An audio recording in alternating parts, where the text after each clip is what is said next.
우리가 성경에 기록된 많은 증언들을 읽게 되고 또 성경 이외에도 또 기독교 역사에서 많은 증언들을 우리가 보고 듣게 됩니다. 하지만 사도행전 7장에 나타나는 스데반의 증언, 그가 돌에 맞아 순교당하기 전에 유대 나라 산헤드린 앞에서 한 마지막 증언은 지금 이 시대를 살고 있는 여러분과 저에게 참 큰 의미를 가지고 있습니다. 흔히들 도대체 스데반이 무슨 말을 했기에, 그 산헤드린 회원들 앞에서 무슨 말을 했길래 그들이 이를 갈며 달려들어서 돌에 쳐 죽였을까? 도대체 무슨 말을 했을까? 우리 이것을 좀 이해하는 것이 아주 중요하고 시급한 때에 살고 있다고 저는 믿습니다. 여러분, 산헤드린은 그 당시 유대 나라의 국회였죠. 국회. 그 사람들은 국회의원들이었습니다. 그러나 유대 나라는 종교 국가였기 때문에, 사실은 신정 정치였기 때문에 율법사들, 율법을 잘 아는 사람들, 성경을 잘 아는 사람들, 또 어릴 때부터 신앙생활을 잘 해왔다고 하는 사람들, 또 정치적인 세력이 있는 사람들, 교육을 많이 받은 사람들, 특별히 재산이 있는 사람들, 이 산헤드린 회원이 될 자격이 있었습니다. 산헤드린 회원이 되기 위해서는 그 현존하는 산헤드린 회원들의 3분의 2가 동의해야 거기에 들어올 수 있는 자격을 가지게 되었습니다. 여러분, 우리가 알다시피 사도 바울이 바로 이 산헤드린 회원이 되기 위해서 그렇게 애쓰고 있다가 보니까 산헤드린 회원들의 3분의 2의 동의를 받기 위해서 가장 좋은 것은 그 당시에는 기독교인들, 예수를 믿는 예수당들을 쳐서 핍박하는 것이었습니다. 그래서 그들을 핍박하기 위해서 다메섹으로 가다가 예수님을 만난 사실을 우리가 사도행전에서 읽는 것입니다. 자, 그 앞에서 이 집사 스데반이, 그 유수한 율법사들, 또 교수들, 학식 있는 사람들, 그 나라에서 가장 종교적으로 정말 권위가 있는 사람들 앞에서 그가 설교합니다. 그가 무슨 얘기를 하고 무슨 증언을 했기 때문에 그렇게 그들이 분노했으며 나중에 그냥 기다리지도 않고 달려가서 쳐 죽였느냐 말입니다. 성경은 말씀하기를 그가 죽을 때 천사의 얼굴처럼 환하게 빛났다 그랬습니다. 그러면 도대체 그들이 어떤 입장에 있었길래, 그들의 마음과 양심이 도대체 어떤 상태에 있었길래 그러한 기가 막힌 성령의 증언을 듣지 못하게 되었느냐 말입니다. 도대체 그들이 어떤 상태에 있었길래 천사의 얼굴처럼 환하게 빛나는 그 아름다운 얼굴 가진 자가 겸손하고 온유하게, 그러나 분명하게 성경 말씀을 증언할 때 그걸 듣고 깨닫는 마음이 없었느냐 말입니다. 그러면 그들의 공부가 무슨 소용이 있는 것이며, 그들의 학력이 무슨 소용이 있고, 그들의 학위가 무슨 소용이 있으며, 그들이 지금까지 가르친 율법사의 자격이 무슨 소용이 있느냐 말입니다. 이것은 오늘날 이 시대에 우리를 두고 하신 말씀에 틀림이 없습니다. 오늘날도 하나님께서 겸손한, 많이 배우지 아니한, 그러나 단순하고 성령이 충만한 침례 요한 같은 자들을 세계 방방곡곡에 가지고 계십니다. 또한 스데반과 같은 이런 종들을 가지고 있어서 이 세상에 지금 현존하는 학자들을 꾸짖으시고 교회 권위를 꾸짖으시고, 그러나 지혜를 가지고 종교적인 지도자들이 마치 하나님의 권세를 가지고 교회를 치리하는 것 같지만은, 그러나 스데반과 같은 진실된 종들이 나타나서 하나님 말씀으로 교회를 꾸짖는 형편을 우리가 보게 되는 것입니다. 바로 이 사실은 오늘날 이 시대에 살고 있는 여러분과 저를 위해서 아주 깊고 중요한 의미를 가지고 있는 것입니다. 여러분, 이 스데반이 한 말씀은 교회의 목적을 이해케 하는 증언이었습니다. 하나님께서 이스라엘 백성들과 그 교회를 택하셔서 세상을 향해서 무슨 일을 하시려고 하셨는지에 대한 목적을 다시 한번 상기시키는 아주 중요한 신학적인 설교였습니다. 신학자들 앞에서 이 설교를 할 때 신학자들은 굉장히 기분 나빴습니다. 그러나 그들은 성경을 아는 것 같았지만 성경의 목적을 몰랐습니다. 예수께서 말씀하기를 너희가 영생을 얻기 위하여 성경을 상고하거니와 너희가 성경을 오해하였도다. 그렇게 예수께서 말씀하신 것을 우리가 성경에서 보는 것입니다. 여러분, 이 스데반이 이 산헤드린 앞에 끌려가서 이렇게 증언을 하게 되고 이 기회를 얻은 것은 그가 잡혀간 것입니다. 심판받으러 간 것입니다. 여러분 아십니까?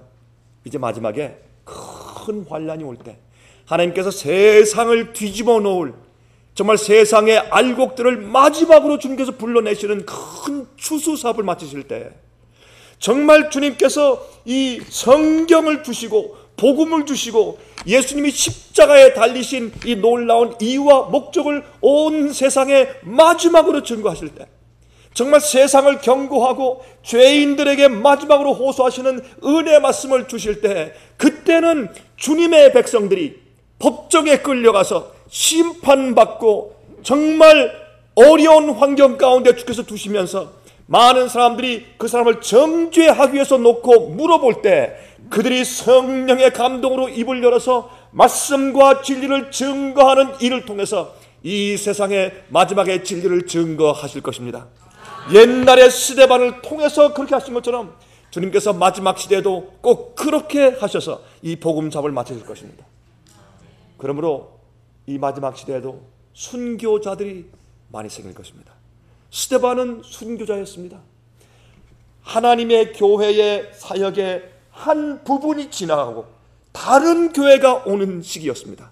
한 세대가 지나가고 다른 세대가 오는 시간이었습니다. 지금도 마찬가지입니다. 옛날에 유대 교회를 주님께서 할 수 없이 버리시고 이젠 초대교회를 세우시는 시간이었습니다. 그 길목에 스데반이 서 있었습니다.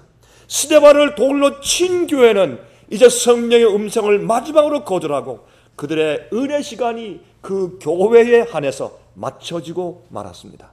그러므로 새로운 시대, 하나님의 새로운 교회가 도래하는 바로 그 길목에 서 있던 자가 스데반이었고 그래서 이 스데반의 설교와 증언은 우리에게 큰 의미를 가지는 것입니다. 여러분 아십니까? 이 세상에 교회들이 많이 있습니다.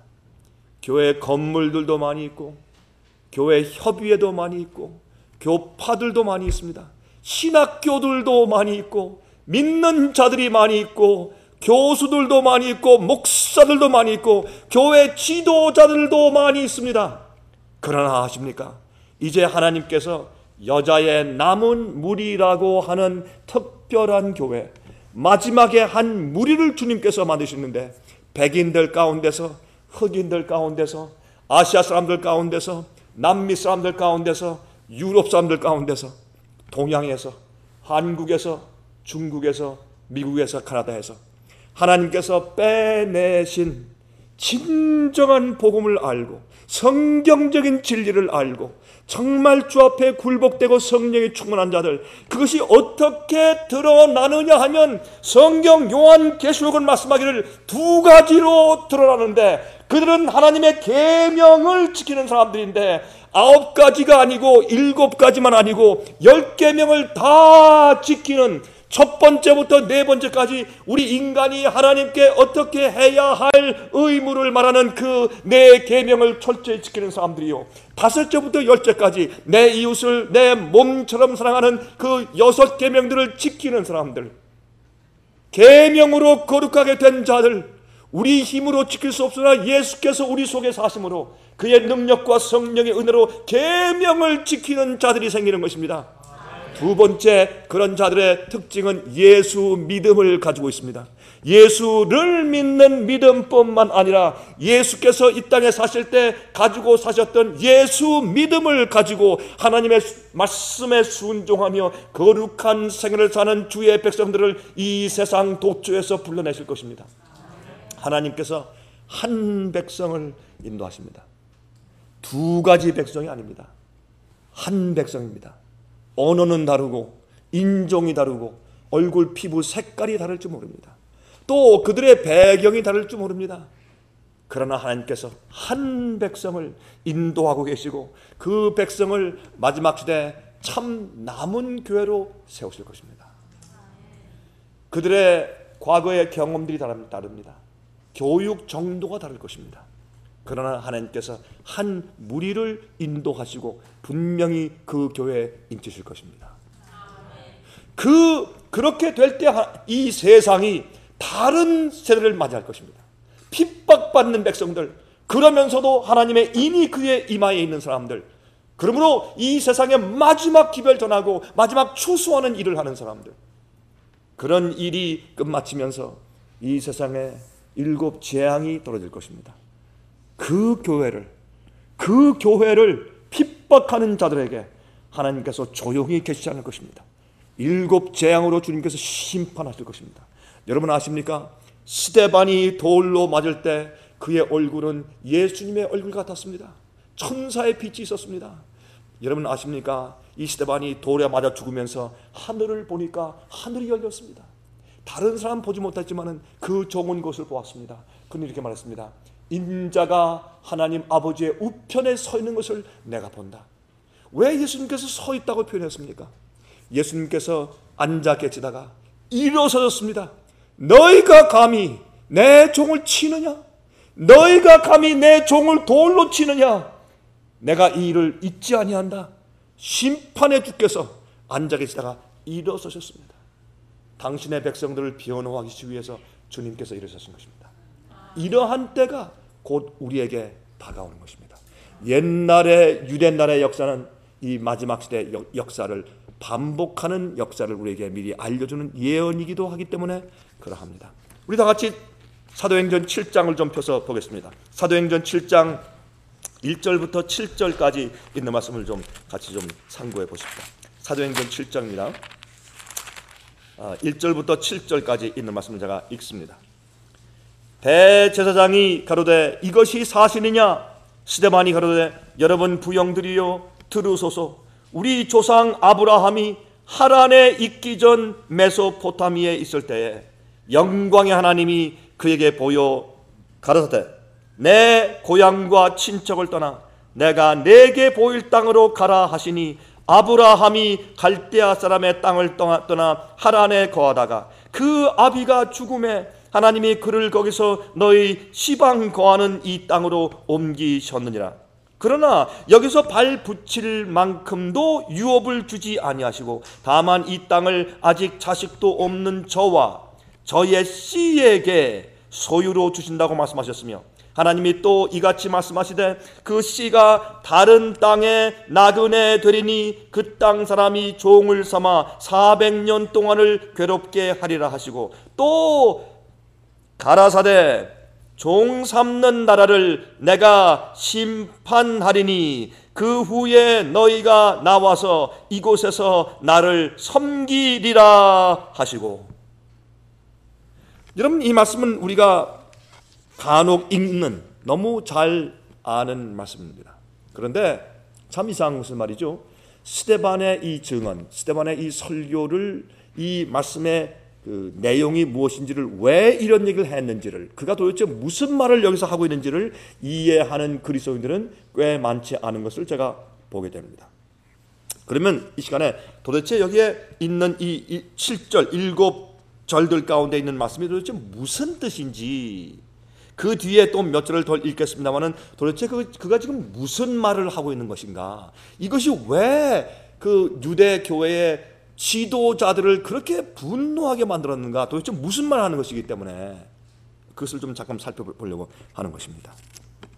여러분 여기서 그가 지금 무엇을 말하고 있습니까? 스데반은 그의 증언에서 아브라함과 모세의 경험을 통해서 이스라엘을 세우신 하나님의 목적을 지금 설명하고 있습니다.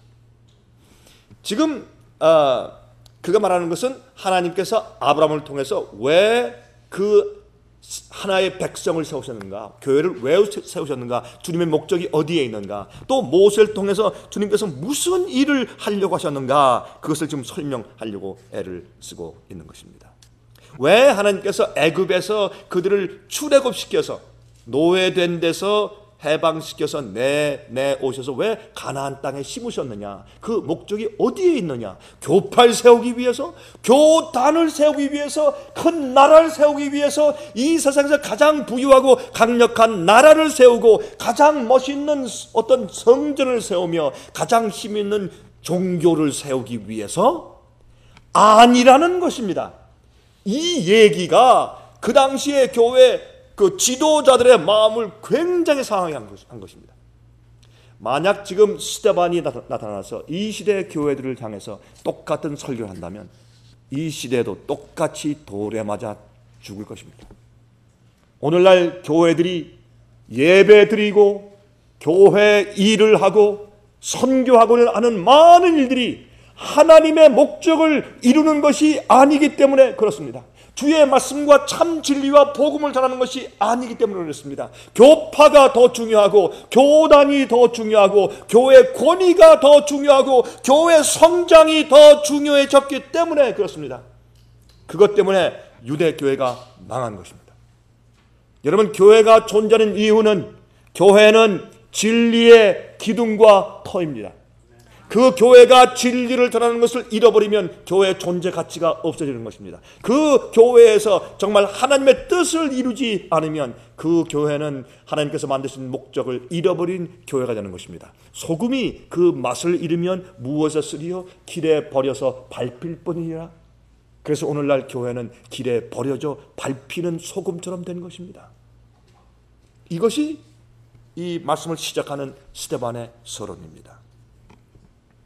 여러분, 스데반이 설명한 영감적인 설교의 그 결론을 먼저 말한다면 그가 무엇을 말하려고 했는지 그 결론을 먼저 파악해보면 다음과 같습니다. 첫 번째, 하나님께서 아브라함에게 주신 언약은 이 세상의 땅이나 재물이나 강국을 만드시겠다는 약속이 아니었다는 것입니다. 지금 그가 여기서 설명하는 것은 바로 이 뜻이에요. 하나님께서 어떤 강국을 만드시고 재물이나 땅을 주시려고 하는 것이 아니라 하나님의 약속은 세상적인 축복이 아니라 영적인 축복입니다 라고 지금 말하는 것입니다.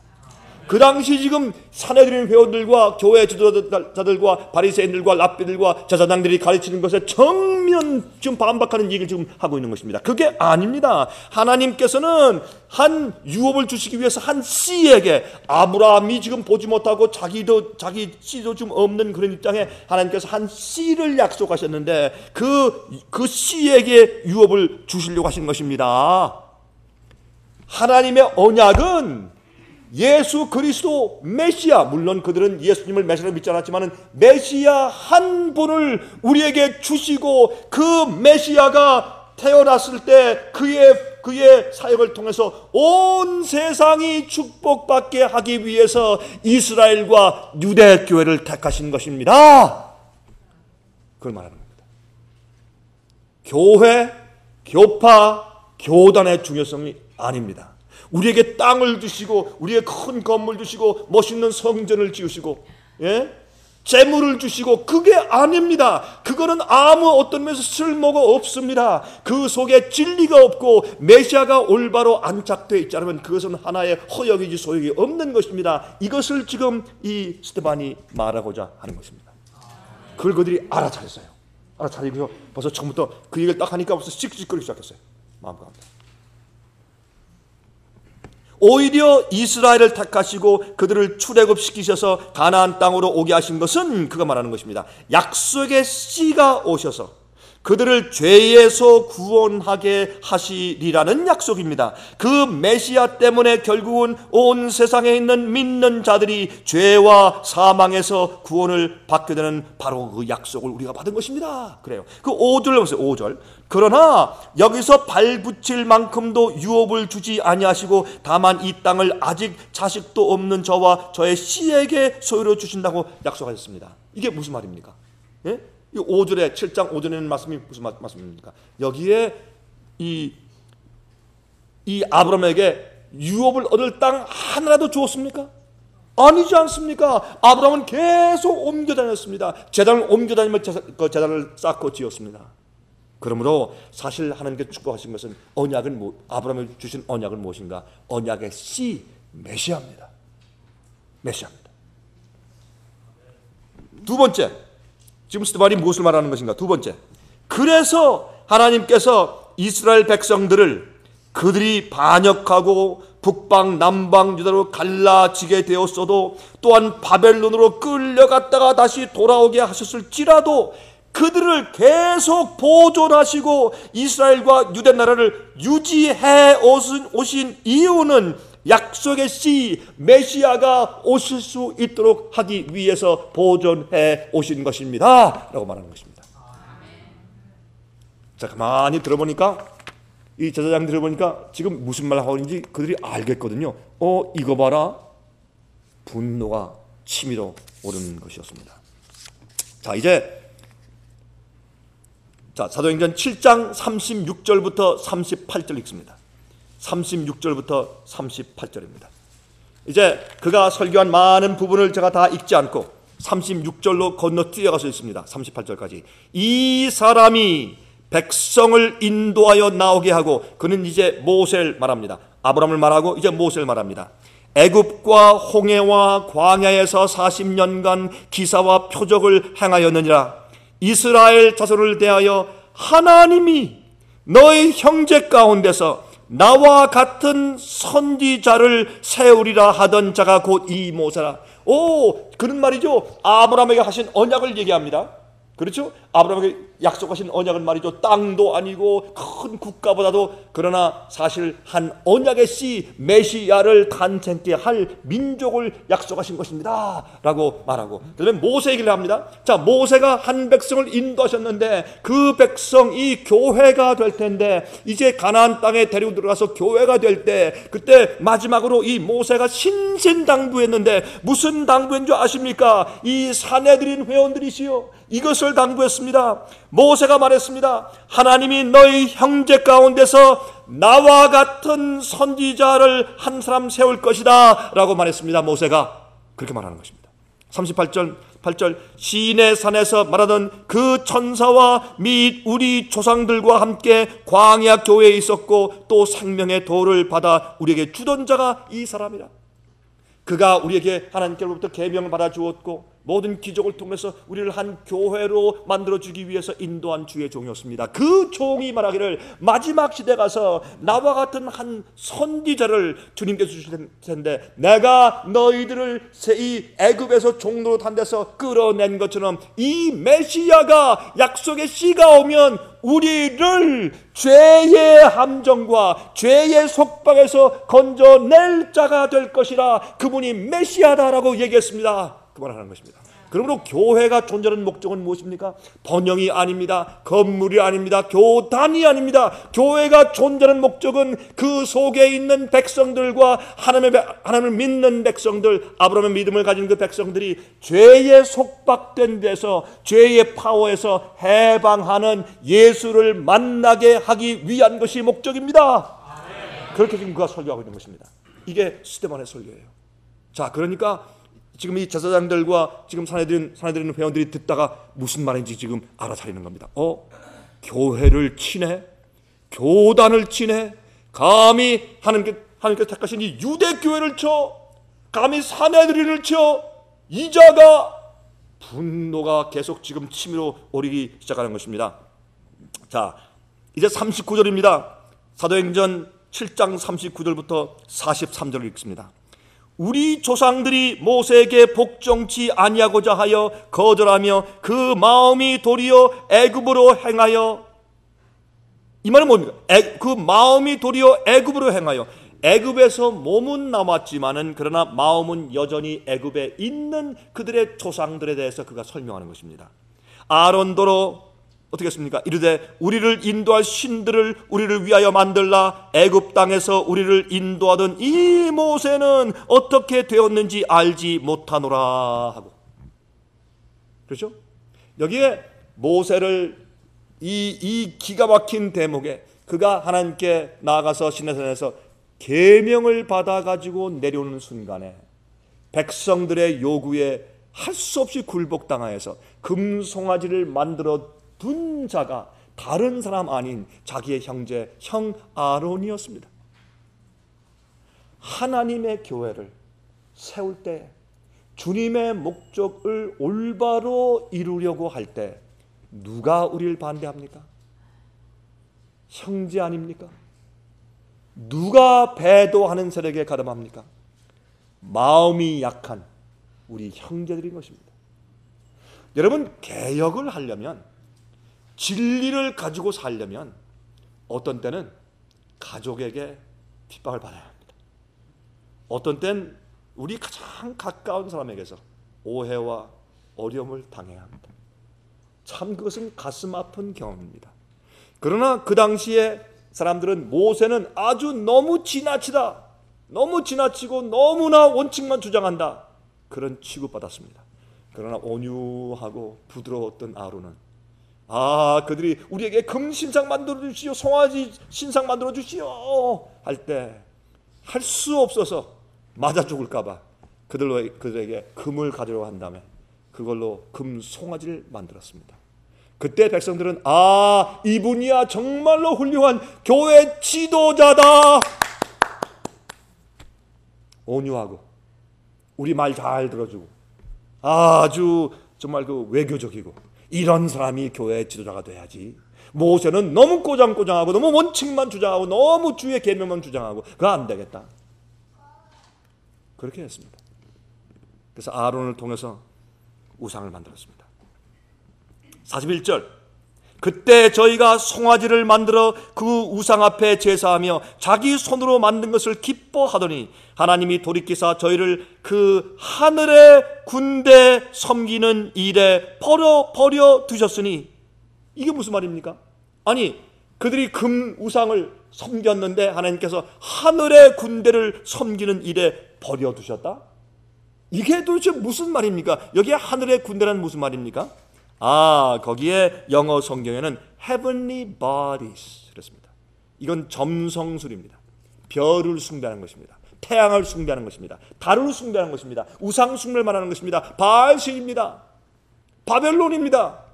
이런 것을 섬기는데 주님께서 할 수 없이 내버려 두셨다. 이는 선지자의 책에 기록된 바 이스라엘의 집이여 40년을 광야에서 너희가 희생과 제물을 내게 드린 일이 있었느냐?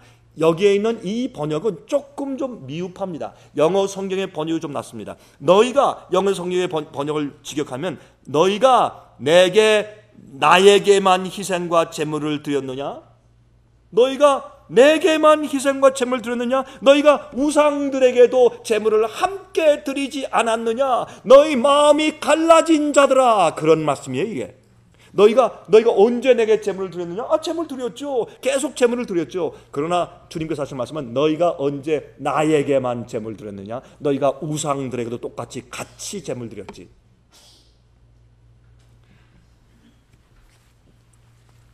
여러분, 지금도 하나님의 교회들에서 하나님께 예배하고 성경으로 예배하고 가르치고 또 찬송하고 기도하지만은 우상들에게 경배하는 것입니다.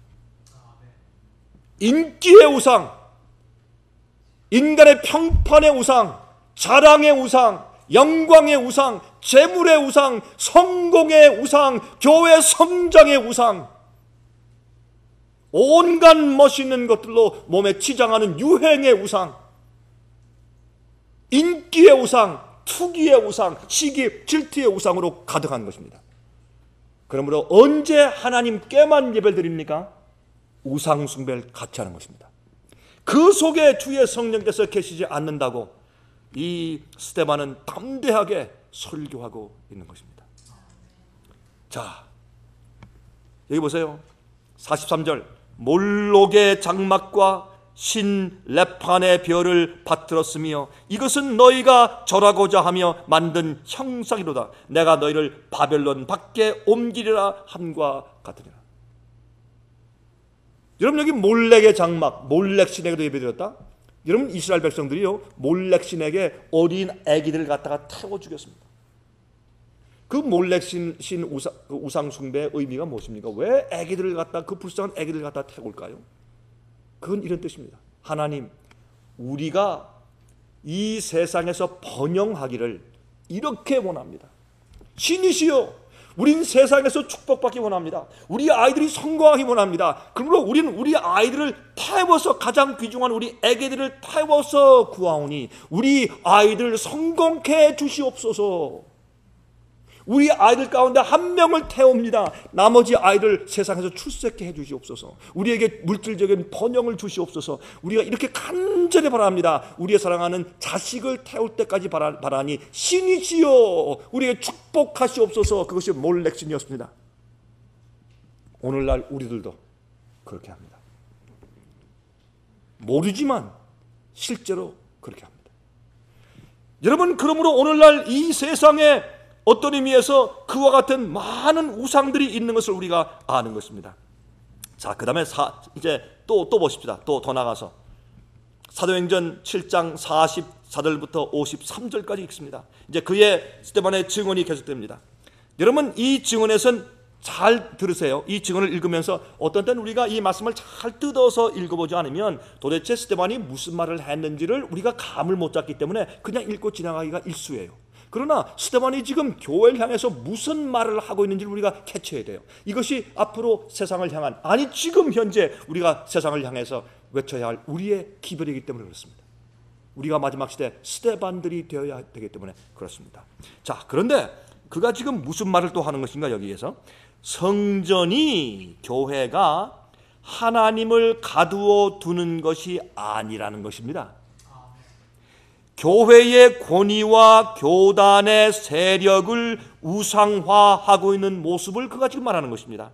그래서 결국에 교회가 약속의 씨를, 메시아를 거절하게 만드는 모습을 그가 최종적으로 결론을 짓고 지금 교회를 고소하고 있는 것입니다. 그러니까 이들이 분내어서 이제 앞으로 3일 후에 사형, 이게 아니에요. 그 즉석에 달려들어서 그들이 돌려쳐 죽인 것입니다. 참을 수가 없기 때문에. 자, 읽읍시다. 사도행전 7장 44절부터 53절입니다. 광야에서 우리 조상들에게 증거의 장막이 있었으니 이것은 모세에게 말씀하신 이가 명하사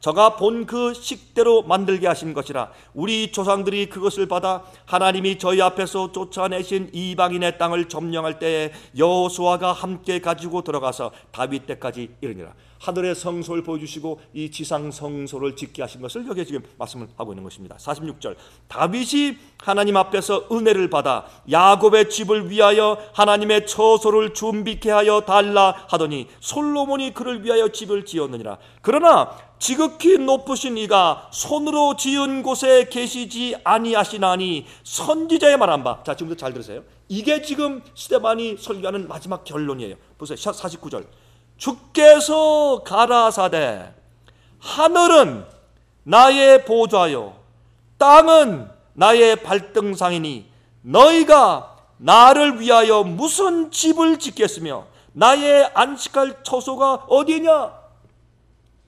이게 무슨 말이에요? 예루살렘이 하나님의 집인 줄 아십니까? 네?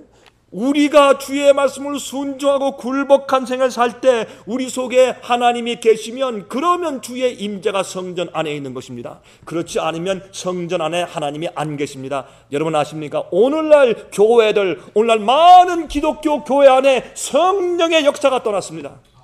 성령이 없고 진리가 없고 참된 복음이 없습니다. 그것을 지금 스데반이 말하는 것입니다. 누굴 향해서? 유대 교회를 향해서. 하나님의 참된 교회, 율법이 있고 성소가 있고, 그렇죠? 선지자가 있고 모세가 있고 성경을 기록한 자들이 있고 기가 막힌 그 교회, 하나님께서 택하신 그 교회를 향해서 뭐라고 말합니까? 하나님은 이런 건물 안에 계시는 것이 아닙니다. 이런 큰 건물과 이렇게 아름답게 해준 성정도 하나님을 담아둘 수가 없습니다. 여러분들이 감히 하나님을 박스처럼 담아두려고 하십니까? 어림도 없습니다. 하나님은 여러분 성전에 계시지 않습니다. 교회와 교단은 하나님을 박스에 넣어서 마음대로 가지고 놀거나 마음대로 사용하는 것이 아닙니다. 하나님이 교회를 사용하셔야 합니다. 이것을 그가 지금 말하고 있습니다. 자, 이제 아시겠어요? 그러니까 그들이 얼마나 분노했어요. 교회 권위가 최고인데 예? 교회 권위 없으면 자기들은 죽는데. 그래서 그들은요 대제사장의 권한을 갖다가 돈 주고 사고 팔았어요. 돈을 많이 주고 대제사장 직제를 샀어요. 그 당시에는. 50절 이 모든 것이 다 내 손으로 지은 것이 아니냐 함과 같으니라. 여러분, 교회가 하나님의 권위를 행사하는 그 잘못된 것을 지적하는 것입니다. 오늘날 많은 경우에 목사들은 교회의 하나님이요 왕이에요. 잘못되었습니다. 목사들의 가르침과 설교가 성경 말씀에 맞지 않고 복음에 맞지 아니하면 그것은 우상 숭배입니다. 하나님의 말씀을 가지고 말하는 것 같지만 인간의 제도를 높이고 인간의 권위를 높이고 잘못된 섞인 바벨론 포도주를 섞여서 사람들로 하여금 취하게 만드는 것은 하나님 교회가 아니고 성령이 역사하시는 하나님 교회의 목적을 이루는 것이 아닙니다. 그렇기 때문에 스데반의 설교는 이 시대 우리를 향한 너무 중요한 의미를 가지고 있는 것입니다.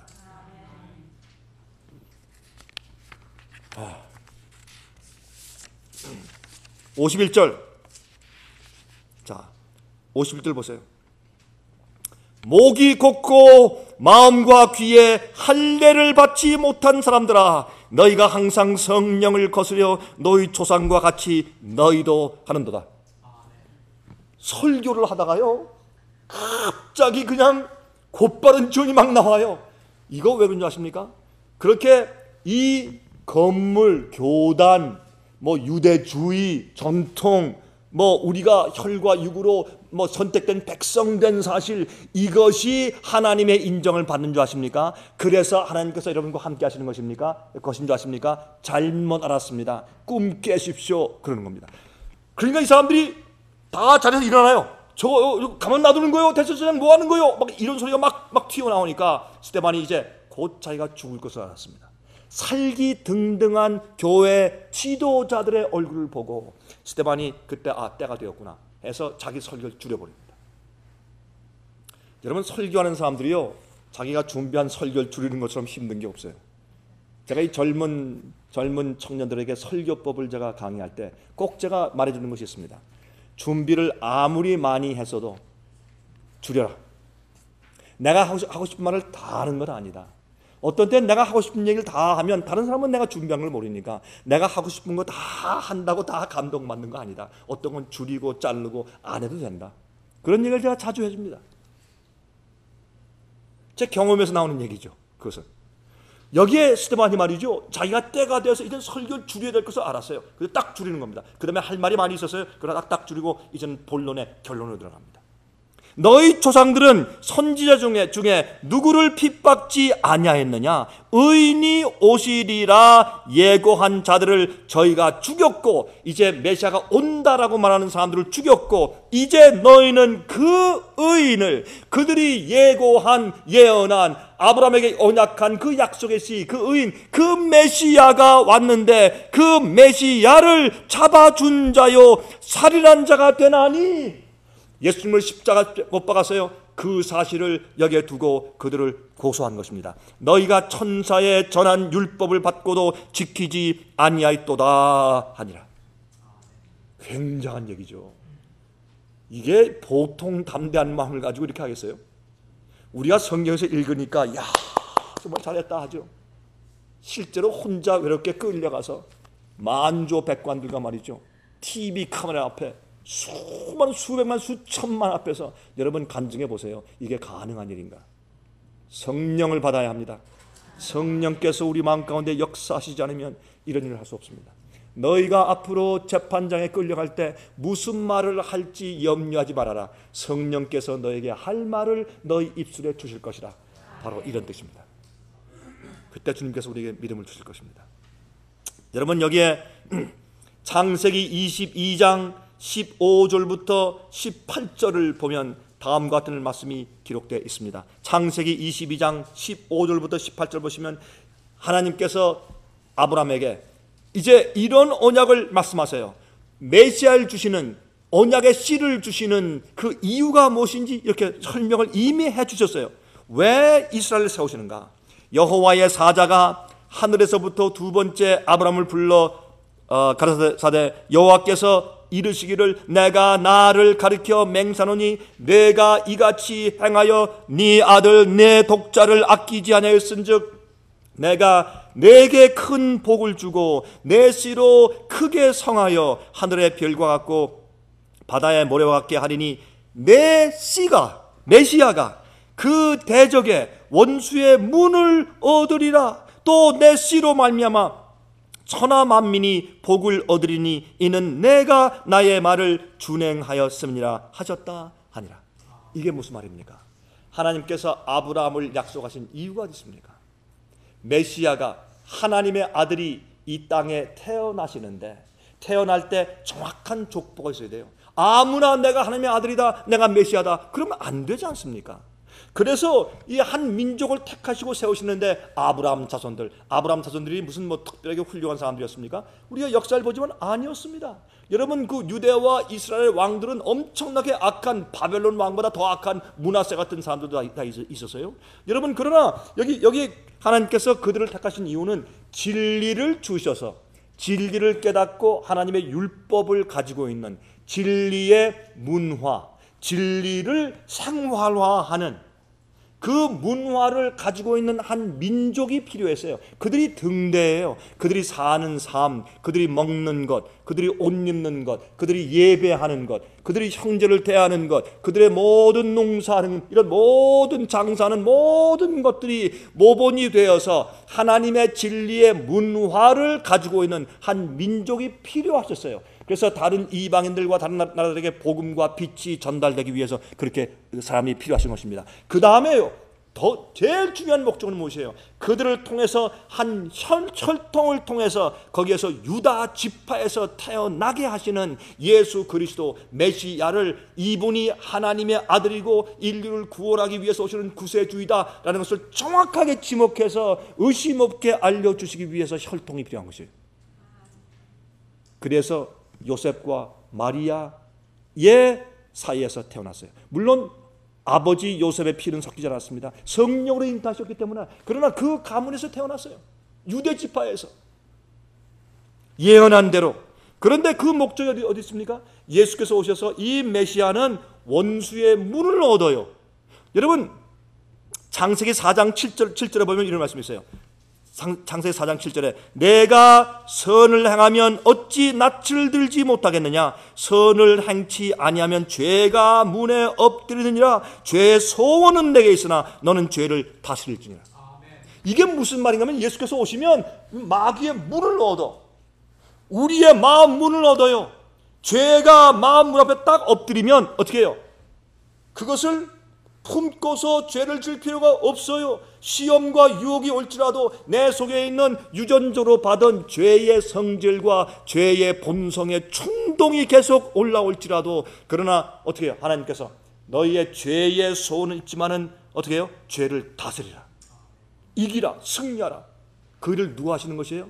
원수의 문을 얻은 약속의 씨 메시아 예수께서 그 일을 해주시는 것이에요. 이 땅에 오셔서 우리 같은 육신과 타락한 우리 인성을 쓰시고 이 땅에 오신 다음에 그렇게 똑같이 사셔서 모든 일에 한결같이 시험을 받은 자로 돼 죄를 짓지 않으신 모습을 보여주심으로 우리도 할 수 있는 것을 주님께서 증거해서 알려주셨고, 또한 똑같은 성령을 우리에게 약속하신 성령을 보내주심으로 우리 마음 가운데 죄를 깨닫고 회개하게 하고 정결케 하고 피로 씻어서 우리가 정말 주님을 사랑함으로, 주님을 신뢰함으로 죄를 승리하고 마귀를 승리하고 원수의 문을 얻게 하시기 위해서 메시아가 오신 것이었습니다. 자, 그러면 이 메시아가 그렇게 행한 그 일, 메시아의 역사를 이루기 위해서 하나님께서 이스라엘을 택하셨다라는 것을 설명하신 것입니다. 그런데 이스라엘 백성들은, 유대 교회는 어떻게 이해했습니까? 자기들을 특별한 자로 오해하였습니다. 자기들의 성전에만 하나님이 계시다고 오해하였습니다. 그들을 통해서만 온 사방에서 구원이 이룰 수 있다고 오해하였습니다. 그들은 아브라함을 택하신 이유를 오해하였고, 교회를 택하신 목적을 오해하였고, 성전을 세우신 목적을 오해하였습니다. 그래서 그들은 교단주의, 교회 권위주의로 나가면서 사람들을 억압하고 학자들이 해석한 대로만 받고 이해하도록 사람들을 가르쳤습니다. 그래서 사람들을 오류로 빠뜨려서 메시아를 기다리는데 잘못된 메시아를 기다리게 만들었단 말입니다. 그들이 오해하고 잘못 가르친 신학을 통해서 백성들을 망하게 했단 말입니다. 예언을 잘못 풀어서 잘못 해석했습니다. 그래서 그들이 교회의 목적을 이루지 못하는 것을 스데반이 지금 지적하는 것입니다. 여러분 보세요. 사도행전 7장 54절부터 60절 읽습니다. 사도행전 7장 54절부터 60절입니다. 저희가 이 말을 듣고 마음에 찔려 저를 향하여 이를 갈거늘 스데반이 성령이 충만하여 하늘을 우러러 주목하여 하나님의 영광과 및 예수께서 하나님 우편에 서신 것을 보고 말하되 보라 하늘이 열리고 인자가 하나님 우편에 서신 것을 보노라 한대. 이때 말이죠. 이 자들이 분노해서 막 달려들어 죽이려고 할 때 그가 말하기를 보라 내가 하늘을 보니 하늘이 열리고 인자가 너희가 십자가에 못 박아 죽인 그 예수가 하늘에 살아계셔서 아버지 보좌 우편에 서 있는 것을 내가 본다. 이것은 마지막 정죄죠. 이제 너희들에게는 더 이상 은혜 시간이 없다.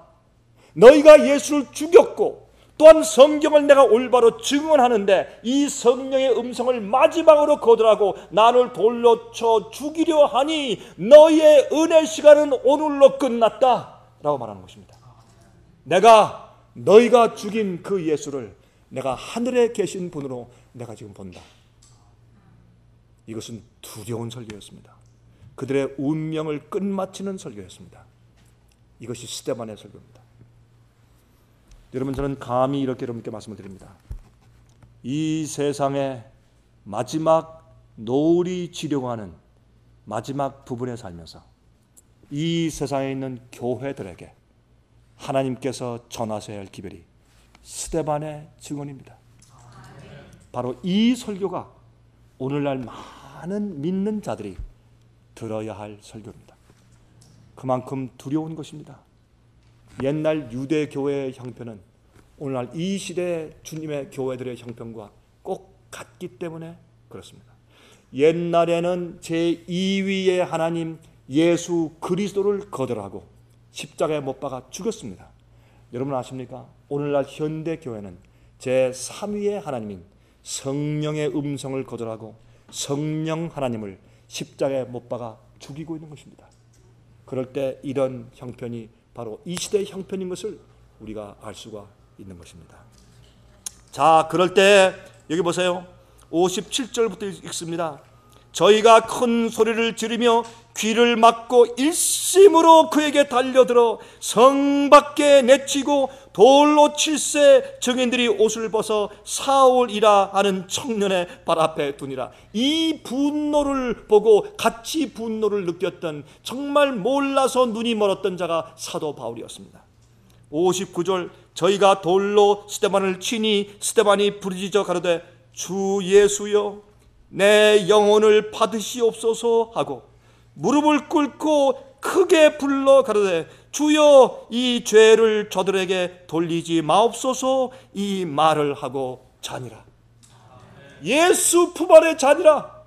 이 말을 마치고 여러분 돌로 치는 자들과 돌에 맞는 자의 품성이 하늘과 땅처럼 다르지 않습니다. 스데반은 정말로 교회를 사랑하는 사람이었습니다. 그들을 회개시켜 구원하길 원했습니다. 지금이라도 늦지 않았습니다. 그들이 회개하고 돌이키고 저들이 죽인 예수 앞에 무릎을 꿇고 회개하기를 그는 원했습니다. 그래서 성경 말씀을 펴서 그가 설교했습니다. 그러나 그들이 거절했습니다. 그러나 마치 교회를 혼란케 만들고 교회를 치고 비난하고 정죄하고 고소하고 교회를 어지럽게 하는 자, 이단, 극단, 광신주의라고 인정됐던 스데반은 천사의 모습을 하고 있었고 예수님의 품성을 가지고 있었습니다. 예수님께서 십자가에 못 박히실 때 못 박는 그들을 위해서 기도하실 때 아버지시여 저들의 죄를 사하여 주시옵소서. 저들이 몰라서 그랬습니다. 그 마음을 스데반도 가지고 있었습니다. 아버지 이 죄를 저들에게 돌리지 마십시오. 왜 그랬습니까? 나중에 하나님 아버지의 은혜와 자비가 없는 무서운 심판이 임할 때 그들이 얼마나 어려울 것인가 하는 것을 그가 알았기 때문에 그 영혼들에 대한 멸망을 두려워한 나머지 하나님이시여 제발 이 죄를 저들에게 돌리지 마십시오라고 말하고 기도하고 그가 잔 것입니다. 여러분이시여, 왜 우리가 지금 여기에 있습니까? 스데반의 기별을 전할 자들은 스데반의 성품을 가지고 있어야 합니다. 마지막에 배도하고 바벨론이 되고 어두워지고 성령의 음성을 거절하고 우상 숭배에 빠진 교회들에게 정말 뜨거운 하나님의 마지막 자비와 은혜의 기별을 마지막으로 전할 사람들은 교회를 사랑하는 사람들입니다. 그들을 불쌍히 여기는 사람들입니다. 너희들 참 잘됐다, 요시 좀 보자, 쌤통이다, 그게 아니라 정말 그들을 불쌍히 여기는 스데반과 같은 마음을 가진 사람이어야 합니다. 그런 사람이 되어야 이러한 기별을 전할 수가 있는 것입니다. 이젠 제가 끝마쳐야 될 때가 되었습니다. 여러분이시여, 때가 다 되었습니다. 예수님 오십니다. 그러나 기억하십시오. 예수께서 오시기 전에 성령이 임할 것입니다. 성령이 임하면 많은 스데반들이 일어나서 이 세상을 정죄할 것입니다. 여러분이시여, 어느 편에 속하실 것입니까? 성령께서 인도하시는 하나님 편에 서시기를 간절하게 바랍니다. 하늘에 계신 우리 아버지 하나님이시여, 우리가 주 앞에 조아려 이런 말씀 연구해 볼 때 참 두렵습니다. 하나님이 무서워서가 아니라 진리가 두렵고 또한 하나님께서 베푸신 은혜가 두렵습니다. 주님이시여, 간구하오니 이 세상이 교회가 흑암 가운데 있고 빛이 없습니다. 참 어두운 데서 허덕이고 목말라 애쓰는 주님 백성들이 아직도 많이 있습니다. 불쌍히 여겨주시옵소서. 그들의 호소와 탄원을 들어주시고 또 우리가 어떻게 그들을 도와줄 수 있을지를 가르쳐 주시옵소서. 저에게 능력을 베푸시고 성령의 지혜를 주심으로 하나님의 올바른 도구 되게 도와주시옵소서. 하나님 아버지, 이제 주 예수 그리스도 우리 주님께서 두 번째 강림하실 때가 얼마 남지 아니하였습니다. 하나님, 저희를 도우셔서 스데반의 기별을 전할 수 있게 준비시키시고 스데반과 같은 아름다운 예수의 성품이 우리 속에도 있게 저희를 축복하여 주시옵소서. 예수 그리스도의 거룩하신 이름으로 간절하게 기원합니다.